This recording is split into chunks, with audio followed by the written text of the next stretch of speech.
बिस्मिल्लाहिर्रहमानिर्रहीम। ये देखें, ये चिड़िया ने यहाँ पे घोंसला बनाया और इसके अंदर इसने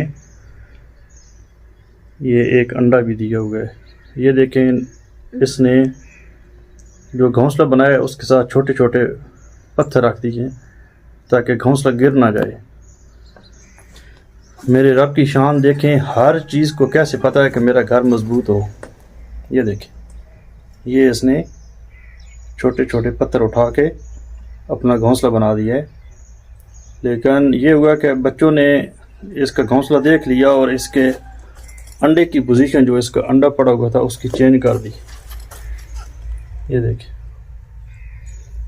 इसकी पोजीशन अंडे की चेंज कर दी बच्चों ने। उसके बाद इस घोंसले के अंदर वो नहीं आई, बल्कि इधर से ही या किसी और जगह से ये वाले कंकर, ये जो नज़र आ रहे हैं थोड़े से कंकर, इसने उठा लिए हैं और उठा के एक और जगह पे ये अभी अपना घोंसला बना रही है। वो भी मैं आपको दिखाता हूँ।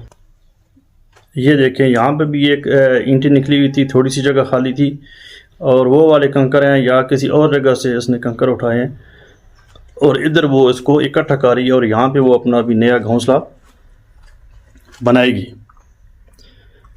ये देखें।